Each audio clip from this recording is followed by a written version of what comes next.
ನನ್ನನ್ನು ಕೆಣಕಬೇಡ ಶಿವಕುಮಾರ್, ನನ್ನನ್ನು ಕೆಣಕಿದ್ರೆ ನಿನ್ನ ಇತಿಹಾಸ ಪೂರ್ತಿ ಬಯಲು ಮಾಡ್ತೀನಿ. ಇದೇ 27 ಜನದ ಮುಂದುಗಡೆ ಅವನು ಬಯಲು ಮಾಡ್ತೀನಿ ಅವನ ಜಾತಕನ. ಇಂಥವ್ರನ್ನೂ ಇದ್ರಾಕೊಂಡು ಮಾತಾಡೋವಾಗ ಇವನು ಯಾರು ಈ ಶಿವಕುಮಾರು? ಇವನೊಬ್ಬ ಅರೆ ಹುಚ್ಚ, ಇವ ಮೆಂಟ್ಲು ಗಿರಾಕಿ. ಇವನು ಮೊದಲು ಎಲ್ಲಿ ಕೆಲಸ ಮಾಡ್ತಿದ್ದ? ಇವ್ನಿಗೆ 6 ಕೋಟೆ 10 ಕಡೆ 3 ಕೋಟೆ ಸೊಸೆ ಕಡೆ ಅಂದಂಗೆ ಏನೇನು ಸೇರಿಸ್ರು ಗೊತ್ತಿಲ್ಲ, ಎಲ್ಲ ಅವ್ರ ಪರವಾಗಿ ಮಾತಾಡಿದ್ದಾರೆ.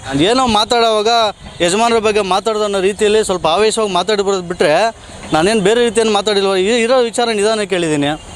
ಈಗ ಮಾಧ್ಯಮ ಸುದ್ದಿಗೋಷ್ಠಿ ಕರೆದಿದ್ದಕ್ಕಿಂತ ಉದ್ದೇಶ ಏನಪ್ಪ ಅಂತಂದರೆ, ನಿನ್ನೆ ಒಬ್ಬ ಶಿವಕುಮಾರ್ ಅಂತ ಅರೆ ಹುಚ್ಚ ಒಬ್ಬ ನಮ್ಮ ಗೊಳ್ಳಳ್ಳಿ ಪಂಚಾಯತಿ ಪಕ್ಕದ ಪಂಚಾಯತಿ ಅವನೊಬ್ಬ ಮೆಂಟ್ಲು ಗಿರಾಕಿ, ಅವನೊಬ್ಬ ಹುಚ್ಚ. ಅವನು ಮಾತಾಡ್ತಾನೆ, ಬಾಯಿಗೆ ಬಂದಂಗೆ ಮಾತಾಡ್ತಾನೆ. ಅವ್ನಿಗೆ ಹೇಳಲಿಕ್ಕೆ ಬಯಸ್ತೀನಿ, ಮಿಸ್ಟರ್ ಶಿವಕುಮಾರ್, ನೀನು ಎಲ್ಲಿದ್ದೆ? ನಿನಗೆ ಫಾರ್ಚುನರ್ ಕಾರ್ ಹೆಂಗೆ ಬಂತು? ನೀನು ಯಾವ ರೀತಿ ಬೆಳೆದೆ? ನೀನು 3-4 ವರ್ಷದಿಂದ ಹೆಂಗಿದ್ದೆ ಅನ್ನೋದೆಲ್ಲ ನಮ್ಗೆ ಗೊತ್ತಿದೆ. ನಿನ್ನ ರೀತಿಯಲ್ಲಿ ನಾವು ಬಕೆಟ್ ಹಿಡ್ಕೊಂಡು ರಾಜಕಾರಣ ಮಾಡೋಕ್ಕೆ ರಾಜಕೀಯಕ್ಕೆ ಬಂದಿಲ್ಲ.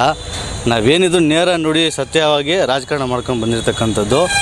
ನಾನು ಹೇಳ್ತಿರೋದು ಏನಪ್ಪ ಅಂತಂದರೆ, ಅವರು ಅವತ್ತಿನ ದಿನ ನಮ್ಮ ಸಂದೀಪ್ ರೆಡ್ಡಿ ಅಣ್ಣವರು ಮಾತಾಡಿದ್ದು ಶಾಸಕರ ಬಗ್ಗೆ ಮಾತಾಡಿದ್ದಕ್ಕಾಗಿ ನಾನು ರಿಯಾಕ್ಟ್ ಮಾಡಿದ್ದೀನಿ. ಅದು ಸತ್ಯ. ಅವ್ರು ಆ ಥರ ಮಾತಾಡಿದ್ದಕ್ಕೆ ಸತ್ಯ, ನಾನು ಅವ್ರ ವಿರುದ್ಧ ಮಾತಾಡಿದ್ದು ನಿಜ.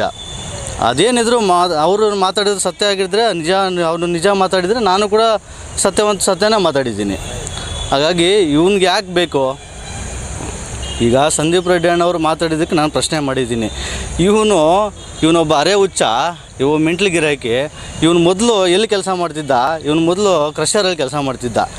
ಇವನು ಪಾಪ ಕ್ರಷರಲ್ಲಿ ಕೆಲಸ ಮಾಡಿಕೊಂಡು ಅಲ್ಲಿ ಲೂಟಿ ಹೊಡೆದು ಎಲ್ಲೆಲ್ಲಿ ಅಕ್ರಮವಾಗಿ ಹಿಂಸೆಯನ್ನು ಸಾಗಿಸ್ದ, ಎಲ್ಲೆಲ್ಲಿ ಯಾವ ರೀತಿ ದುಡ್ಡು ಮಾಡ್ದ, ಫಾರ್ಚುನರ್ ಕಾರ್ ಇವನಿಗೆ ಹೆಂಗೆ ಬಂತು, ಎಲ್ಲ ನನ್ನ ಹತ್ರ ದಾಖಲೆ ಇದೆ. ನನ್ನನ್ನು ಕೆದಕಕ್ಕೆ ಬಂದರೆ ನಾನು ಮಿಸ್ಟರ್ ಶಿವಕುಮಾರ್, ನಾನು ಇಡೀ ಜಾತಕ ಮುಂದೆ ಇಡ್ತೀನಿ. ಇನ್ನೂ ಒಂದಿಷ್ಟು ಹೇಳ್ತೀನಿ. ಈ ಶಿವಕುಮಾರ್ ಅನ್ನೋರು ಪಾಪ ಅವ್ರ ಕ್ರಷರ್ ಓನರ್ ಇದ್ದ. ಆ ಓನರು ಪಾಪ ಇವ್ನು ಕೊಡೋ ಕೆಲಸಕ್ಕೆ ಅವನು ಏನು ಲೂಟಿ ಹೊಡೆದು ಪಾಪ ಅವನು ಜೀರೋ ಮಾಡಾಕ್ಬಿಟ್ಟ. ಊರು ಬಿಟ್ಟು ಹೊರಟೋಗ್ಬಿಟ್ಟ ಹಳೆ ಕ್ರಷರ್ ಓನರು. ಇವನ ಇತಿಹಾಸ ಒಂದೆರಡಲ್ಲ. ಇವನು ಇನ್ನೊಂದು ಹೇಳ್ತಾನೆ, ಕುಡ್ಕೊಂಡು ಮಾತಾಡ್ದ ಅಂತ ಮಾತಾಡ್ತಾನೆ ನನಗೆ. ಇವನು ಇದೇ ಶಿವಕುಮಾರ್, ಮಿಸ್ಟರ್ ಶಿವಕುಮಾರ್, ನೀನು ಮಧ್ಯಾಹ್ನ 12:30 ಮಧ್ಯದಲ್ಲಿ ಯಾರ್ಯಾರು ಪಕ್ಕದ ಪಂಚಾಯತಿಯವ್ರು ಯಾರ್ಯಾರು ಇದೇ ಫಿಶ್ಲ್ಯಾಂಡಲ್ಲಿ ಕೂತಿರ್ತೀರ, ಯಾವಾಗೂ ನಾನು ಬೆಂಗಳೂರಿಗೆ ಹೋಗಿ ಬರೋವಾಗ ನಾನು ನೋಡ್ತಾ ಇರ್ತೀನಿ. ನಿನ್ನ ಫಾರ್ಚುನರ್ ಎಲ್ಲಿ ನಿಂತಿರುತ್ತೆ ಅಂತ ನೋಡ್ತಾ ಇರ್ತೀನಿ. ನೀನು ಕುಡಿದು ಮಾತಾಡ್ತಿದ್ದೆ ಬಿಟ್ಟರೆ ನನಗಂತ ಅಭ್ಯಾಸ ಇಲ್ಲ, ನಾನು ಆ ಥರ ಮಾಡೋದು ಇಲ್ಲ. ಏನಿದ್ರು ನೇರ ನುಡಿಯಾಗಿ ಮಾತಾಡೋದು ನಾನು. ಹಾಗಾಗಿ ಈ ಅರೆ ಹುಚ್ಚನಿಗೆ ಹೇಳ್ತೀನಿ, ಈ ಮೆಂಟ್ಲು ಗಿರಾಕಿ ಇವನು ಬಾಯಿಗೆ ಬಂದಂಗೆ ಮಾತಾಡ್ತಾನೆ. ಈಗ ಇದೇ ಶಿವಕುಮಾರ್ ಅವರು, ನಾನು ನೇರವಾಗಿ ಹೇಳ್ತಾ ಇದ್ದೀನಿ, ಅವನು ಇನ್ನೊಂದು ಬಾರಿ ನನ್ನ ಬಗ್ಗೆ ರಿಯಾಕ್ಟ್ ಮಾಡಿದ್ರೆ ಅವನ ಇತಿಹಾಸ ಎಲ್ಲ ದಾಖಲೆ ಸಮೇತ ನಾನು ಇದೇ ಜನಧ್ವನಿ 27 ನ್ಯೂಸ್ ಮುಂದೆಗಡೆ ಬಯಲು ಮಾಡಿ ಅವನ ಬಣ್ಣ ಬಯಲು ಮಾಡ್ತೀನಿ. ನನ್ನನ್ನು ಕೆದಕಿದ್ರೆ ಅವನಿಗೆ ಶಿವಕುಮಾರ್ ಗೊತ್ತಿಲ್ಲ. ನಾನು ಏನಕ್ಕೆ ಎಂತೆಂಥವ್ರನ್ನೂ ಇದ್ರಾಕೊಂಡು ಮಾತಾಡೋವಾಗ ಇವನು ಯಾರು ಈ ಶಿವಕುಮಾರು? ಇವನ್ನೆಲ್ಲ ನನಗೆ ಯಾವ ಲೆಕ್ಕಕ್ಕೂ ಇಲ್ಲ. ಆ್ಯಕ್ಚುಲಿ ಇವನ ಬಗ್ಗೆ ಮಾತಾಡಲೇಬಾರ್ದಂತಿದ್ದೆ, ನಾನು ಮಾತಾಡಲೇಬಾರ್ದಿತ್ತು. ಬಟ್ ಆದರೆ ಅವ್ನು ಮಾತಾಡಿದ ರೀತಿ ನೋಡಿ ನನಗೆ ಅವ್ನಿಗೆ ರಿಯಾಕ್ಟ್ ಕೊಡಲೇಬೇಕಾಗಿತ್ತು, ಕೊಟ್ಟಿದ್ದೀನಿ. ಮಿಸ್ಟರ್ ಶಿವಕುಮಾರ್, ನಿನ್ನ ರೀತಿಯಾಗಿ ಲೂಟಿ ಹೊಡೆದು ಕ್ರಷರ್ಗಳಲ್ಲಿ ಅಕ್ರಮವಾಗಿ ಮಣ್ಣು ಸಾಗಿಸಿ ಎಂಸೆಂಟ್ ಸಾಗಿಸಿ ಲೂಟಿ ಹೊಡೆದು ಓನರ್ಗಳನ್ನ ನೀರಲ್ಲಿ ಮುಳುಗಿಸಿ ಫಾರ್ಚುನರ್ ತಗೊಂಡು ಅಡ್ಡಾಡ್ತಾ ಇಲ್ಲ ಮಿಸ್ಟರ್ ಶಿವಕುಮಾರ್. ಇವನಿಗಿದೇ ಅರೆ ಹುಚ್ಚನಿಗೆ ಹೇಳ್ತಾ ಇದ್ದೀನಿ, ನನ್ನನ್ನು ಕೆಣಕಬೇಡ ಶಿವಕುಮಾರ್, ನನ್ನನ್ನು ಕೆಣಕಿದ್ರೆ ನಿನ್ನ ಇತಿಹಾಸ ಪೂರ್ತಿ ಬಯಲು ಮಾಡ್ತೀನಿ.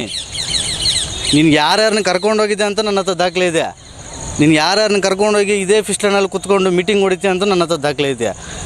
ಆದರೆ ಯಾರ್ಯಾರು ಇದ್ದಾರೆ, ಹೆಸ್ರು ಹೇಳೋದು ಬೇಡ. ಪಾಪ ತುಂಬ ದೊಡ್ಡವರು ಇದ್ದಾರೆ. ಇವನು ಪಾಪ ತುಂಬ ದೊಡ್ಡವನಾಗ್ಬಿಟ್ಟವನು ಈ ನಡುವೆ. ಇರಲಿ ಇವನಿಗೆ. ಆಮೇಲೆ ನಾನು ಯಾಕಪ್ಪ ರಿಯಾಕ್ಟ್ ಮಾಡಿದ್ದು ಅಂದರೆ, ಸಂದೀಪ್ ರೆಡ್ಡಿ ಅಣ್ಣವರು ಊಟದ ವಿಚಾರವಾಗಿ ಅಲ್ಲಿ ಬಂದು ಮಾತಾಡಿದ್ರು. ಅವರು ಮಾತಾಡುವಾಗ ಶಾಸಕರ ವಿರುದ್ಧವಾಗಿ, ಸಂಸದರ ವಿರುದ್ಧವಾಗಿ ಮಾತಾಡಿದ್ದಾರೆ. ನನಗೆ ನಮ್ಮ ಯಜಮಾನರ ಬಗ್ಗೆ, ನಮ್ಮ MLA ಬಗ್ಗೆ ಮಾತಾಡಿದಾಗ ನಾನು ಅವರೊಬ್ಬ ಅನುಯಾಯಿಯಾಗಿ ಅವ್ರ ಜೊತೆ ತುಂಬ ಚೆನ್ನಾಗಿರೋದ್ರಿಂದ, ನನ್ನ ಅಣ್ಣನ ರೀತಿ ಇರೋದ್ರಿಂದ ನನಗೆ ಭಾಳ ನೋವಾಯಿತು. ನಾನು ಅವ್ರಿಗೆ ಉತ್ತರ ಕೊಟ್ಟಿದ್ದೀನಿ. ನಾನು ನೇರವಾಗಿ ಹೇಳಿದ್ದೀನಿ, ಸಂದೀಪ್ ರೆಡ್ಡಿ ಅಣ್ಣವ್ರಿಗೆ ಹೇಳಿದ್ದೀನಿ, ಅಣ್ಣ ನೀವು ಕೇಳ್ಬೋದಿತ್ತಲ್ಲ, ನೀವು ಈ ರೀತಿ ಹೋಗಿ ಸರ್ಕಾರದಲ್ಲಿ ಅನುಮತಿ ತೊಗೊಂಡು ನೀವು ಮಾಡ್ಬೋದಿತ್ತಲ್ಲ, ನಾಳೆ ದಿನ ಏನೋ ಹೆಚ್ಚು ಕಮ್ಮಿ ಅಂದರೆ ಯಾರು ಹಾಕ್ತಾರೆ ಹೊಣೆ ಅಂತ. ನಿಜ, ಮೊನ್ನೆ ಇದೇ ಬೆಳಗಾವಿಯಲ್ಲಿ 11 ಜನ ಸತ್ತೋದ್ರು, ಯಾರು ಹಾಕ್ತಾರೆ ಹೊಣೆ? ಅವತ್ತು ದಿನ ಯಾರೂ ಆಗೋದಿಲ್ಲ. ಇಲ್ಲೇ ಸ್ಥಳೀಯ ಶಾಸಕರಾಗಿರ್ತಕ್ಕಂಥ ಪ್ರದೀಪ್ ಈಶ್ವರಣ್ಣ ಅವ್ರ ಮೇಲೆ ಬರ್ತದೆ. ಹಾಗೆ ನಾನು ರಿಯಾಕ್ಟ್ ಮಾಡಿದ್ದೀನಿ. ನಾನು ಏನೋ ಮಾತಾಡೋವಾಗ ಯಜಮಾನರ ಬಗ್ಗೆ ಮಾತಾಡೋದು ಅನ್ನೋ ರೀತಿಯಲ್ಲಿ ಸ್ವಲ್ಪ ಆವೇಶವಾಗಿ ಮಾತಾಡಿ ಬರೋದು ಬಿಟ್ಟರೆ ನಾನೇನು ಬೇರೆ ರೀತಿಯನ್ನು ಮಾತಾಡಿಲ್ವ. ಇರೋ ವಿಚಾರ ನಿಧಾನ ಕೇಳಿದ್ದೀನಿ. ಆಮೇಲೆ ಈತ ಈ ಶಿವಕುಮಾರು ಇವನು ಯಾರ ಪರವಾಗಿ ಅವನು ನನಗಂತೂ ತಲೆನೇ ಕೆಟ್ಟೋಗ್ತಾ ಇದೆ. ಅದಕ್ಕೆ ನಾನು ಒಂದು ಸಲ MP ಎಲೆಕ್ಷನ್ ಮುಂದೆಗಡೆ ಅಲ್ಲೊಂದು ವಿಡಿಯೋ ಮಾಡಿದ್ದೆ, ಫುಲ್ ಹೈಲೈಟ್ ಆಗಿತ್ತು ಅದು. ಆವಾಗ ಕೂಡ ಮೆಂಟ್ಲ್ ಗಿರಾಕಿ ಅಂತಲೇ ಕರೆದಿದ್ದೆ ನಾನು. ಅರೇ ದೊಡ್ಡ ಹುಚ್ಚ ಇವನು ಈ ಕಡೆ ಸಂಸದರ ಮೇಲೆ ಬಾಯಿಗೆ ಬಂದಂಗೆ ಮಾತಾಡಿದರೆ ಅವ್ರ ಬಗ್ಗೆ ರಿಯಾಕ್ಟ್ ಮಾಡೋದು ಬಿಟ್ಟು ಸಂದೀಪ್ ರೆಡ್ಡಿ ಅಣ್ಣವ್ರ ಬಗ್ಗೆ ರಿಯಾಕ್ಟ್ ಮಾಡಿದ್ದಾನೆ. ಸಂದೀಪ್ ರೆಡ್ಡಿ ಅಣ್ಣವ್ರ ಪರವಾಗಿದ್ದಾರೋ ಇಲ್ಲ ಸಂಸದರ ಪರವಾಗಿದ್ದಾರೋ ಇನ್ಯಾರು ಪರವಾಗಿದ್ದಾರೋ, ಇವ್ನಿಗೆ 6 ಕೋಟೆ 10 ಕಡೆ 3 ಕೋಟೆ ಸೊಸೆ ಕಡೆ ಅಂದಂಗೆ ಏನೇನು ಸೇರಿಸ್ತಾರೋ ಗೊತ್ತಿಲ್ಲ, ಎಲ್ಲ ಅವ್ರ ಪರವಾಗಿ ಮಾತಾಡಿದ್ದಾರೆ. ಅದಕ್ಕೆ ನಾನು ಹೇಳೋದು, ಮಿಸ್ಟರ್ ಶಿವಕುಮಾರ್, ಏನನ್ನಿದ್ದೆ ಧೈರ್ಯವಾಗಿ ನಿಯತ್ತು ಕರೆಕ್ಟಾಗಿ ಮಾತಾಡಬೇಕು. ನಿನ್ನ ಹತ್ರ ಏನೋ ಪ್ರೂಫ್ ಇದೆಯಾ, ದಾಖಲೆ ಇದೆಯಾ, ತೋರಿಸ್ಬೇಕು. ನನ್ನ ಹತ್ರ ಇದೆ, ನಾನು ಬಿಡುಗಡೆ ಮಾಡ್ತೀನಿ. ನೀನೊಂದು ರಿಯಾಕ್ಟ್ ಮಾಡಿದ್ರೆ ನಾನು ಕರೆಕ್ಟಾಗಿ ನಾನು ಹೇಳ್ತಾ ಇದ್ದೀನಿ, ಇದೇ 27 ಜನವರಿ ಮುಂದುಗಡೆ ಅವನು ಬಯಲು ಮಾಡ್ತೀನಿ ಅವನ ಜಾತಕನ. ಸಂದೀಪಣ್ಣ ಲೇಔಟ್ ವಿಚಾರ ಇದೆ, ನಾನು ಅದನ್ನು ಟಚ್ ಮಾಡಿ ನಾನು ಕೂಡ ಫೇಸ್ ಮಾಡ್ತೀನಿ ಅಂತ ಹೇಳಿದ್ದೀರ.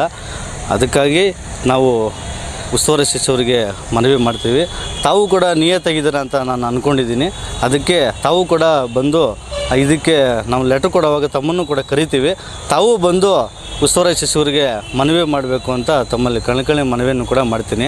ಅದೇ ರೀತಿ ನಾನು ಯಾವುದೇ ರೀತಿಯಾಗಿ ತಪ್ಪಾಗಿ ಕೂಡ ಮಾತಾಡಿಲ್ಲ. ನಾನು ಮಾತಾಡ್ತಕ್ಕಂಥದ್ದು ಅಲ್ಲಿ ಹೆಣ್ಮಕ್ಳಿಗೆ ಊಟ ಹಂಚೋವಾಗ ಏನು ಹೆಚ್ಚು ಕಮ್ಮಿ ಇದ್ದರೆ ಯಾವ ರೀತಿ ಯಾರು ಹೊಣೆ, ಅದು ಸರ್ಕಾರಕ್ಕೆ ಅನುಮತಿ ತಗೊಂಡು ಮಾಡಬೇಕು ಅಂತ ಹೇಳಿದ್ದೀನಿ ಬಿಟ್ಟರೆ ಬೇರೆ ರೀತಿ ಮಾತಾಡಿಲ್ಲ ನಾನು. ಹಾಗಾಗಿ ಸಂದೀಪ್ ಅಣ್ಣಗೆ ಹೇಳ್ತೀನಿ, ತಾವು ಕೂಡ ಇದಕ್ಕೆ ಸಹಕರಿಸಬೇಕು ಅಂತ ತಮ್ಮಲ್ಲಿ ಕಳಕಳಿ ವಿನಂತಿ ಮಾಡ್ತೇನೆ. ಹಾಗೂ ಕೂಡ ನಮ್ಮ ಉಸ್ತುವಾರಿ ಸಚಿವರಿಗೆ ಹೇಳ್ತೀನಿ, ತಾವು ಕೂಡ ಸರ್ ಇದಕ್ಕೆಲ್ಲ ಸಹಕಾರ ಕೊಟ್ಟು ಅದನ್ನು ಸೂಕ್ತ ಕ್ರಮ ತಗೊಂಡು ತನಿಖೆ ಮಾಡಿಕೊಡ್ಬೇಕು ಅಂತ ತಮ್ಮಲ್ಲಿ ಮನವಿ ಮಾಡ್ತೀನಿ.